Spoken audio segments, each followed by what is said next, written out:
Hi, everybody. I'm Greg Fishel. Welcome to the Tuesday edition of the official weather update. And are any of you out there perfectionists? And by the way, just to clarify this, a perfectionist is not someone who is perfect. Of course, nobody is. It's not even someone who is close to being perfect. It's not even someone who thinks they're perfect. It is someone who spends entirely too much time trying to be perfect.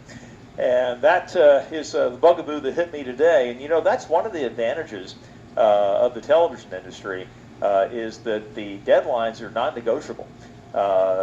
You'll never see Gerald Owens or Deborah Morgan show up at 4 o'clock and say, "Can you give me 10 minutes?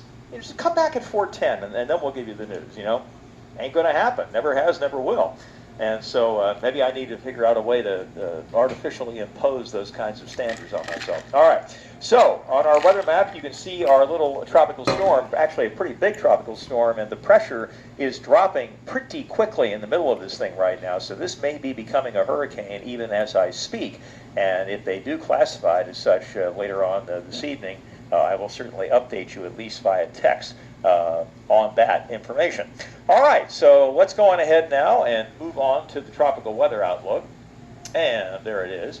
And we have our harmless system in the middle of the Atlantic that isn't doing anything, nor will it.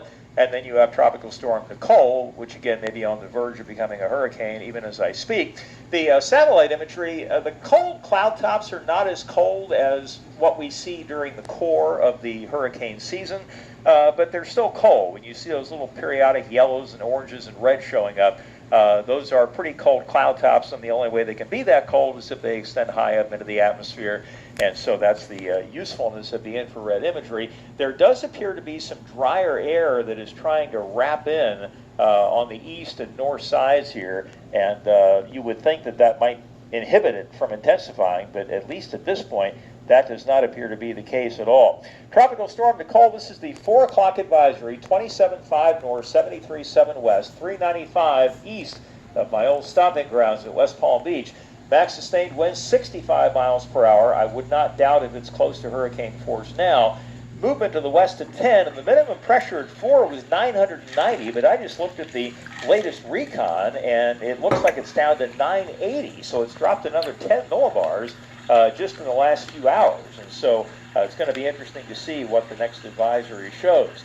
All right, so have you ever wondered about this whole millibars and inches of mercury thing and figure, what, my whole barometer doesn't give me millibars, Greg. I want to know what it is in inches of mercury because that's what my scale has. Well, here's an easy way to remember or how to figure it out yourself. The 29.92 inches of mercury is equal to 1,013.25 millibars, okay? So supposing, let's take the pressure it was today at 4 o'clock, you want to convert 990 millibars to inches of mercury. So you start off with 990 millibars, and you multiply that by what we call a conversion factor. We know that 29.92 inches is equal to 1,013.25 millibars, and so you put it in that form because what you want to do is have the units cancel. The units are in the numerator on the left side, they're in the denominator on the right side, and so you get rid of the millibars and all you're left with is inches. Then you just do the math. 990 times 29.92, then divide that by 1,013.25, and you come up with 29.24 inches of mercury. Now technically, 990 is 29.23, but I think what happened here today is that it's probably 990.3, and the Hurricane Center doesn't give us that degree of accuracy. And if you convert 993 or 994, it comes out with a 29.24, which is what they have in their advisory. All right, so here's the forecast for Nicole from the Hurricane Center, basically bringing it to the Florida coast around midnight or the wee hours of the morning on Thursday, and then crossing the Florida Peninsula, weakening to a tropical storm.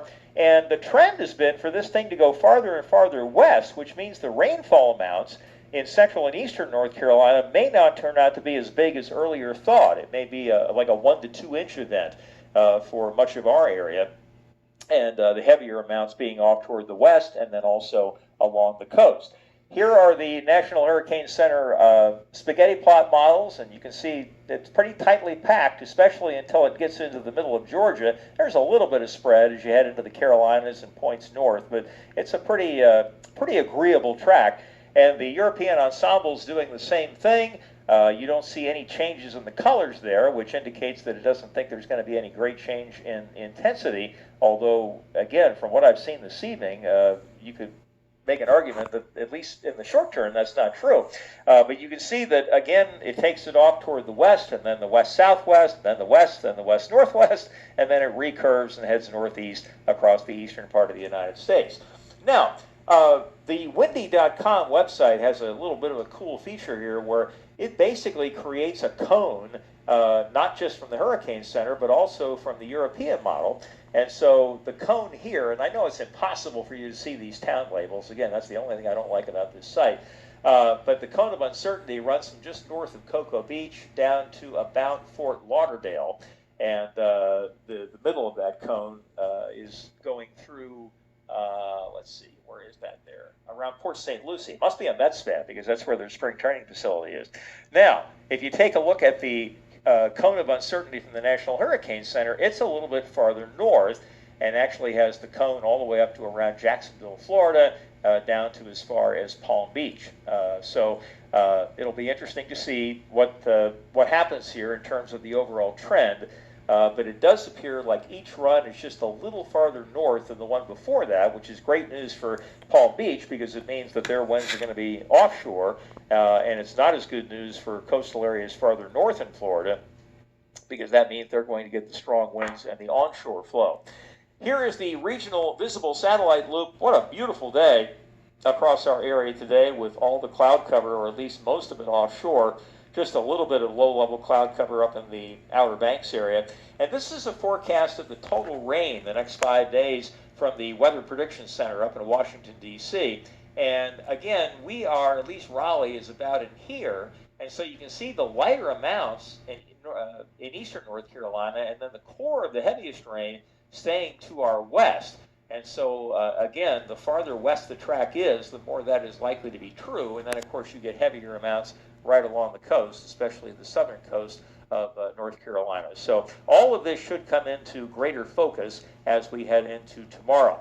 All right, so our forecast for tonight, and by the way, just to point this out, there are no storm surge warnings or anything like that along the North Carolina coast, but there may be some coastal flooding, especially along the east-facing beaches along the southern coast of North Carolina and then back up toward the Neuse River. I did want to point that out because it looks like some of that water may be backing up in there and causing some problems. So if you live in a flood-prone area or have a place down there, I wanted you to be aware of that. It doesn't look like it'd be major flooding, but there could be a couple of feet of inundation if everything plays out the way it looks like it will right now.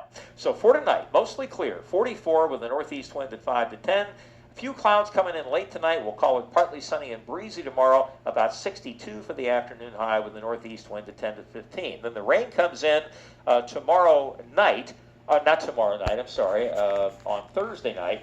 And so Thursday itself will probably just be a mostly cloudy day during the daytime period, but no rain. Then the rain comes in Thursday night, becomes heavy at times.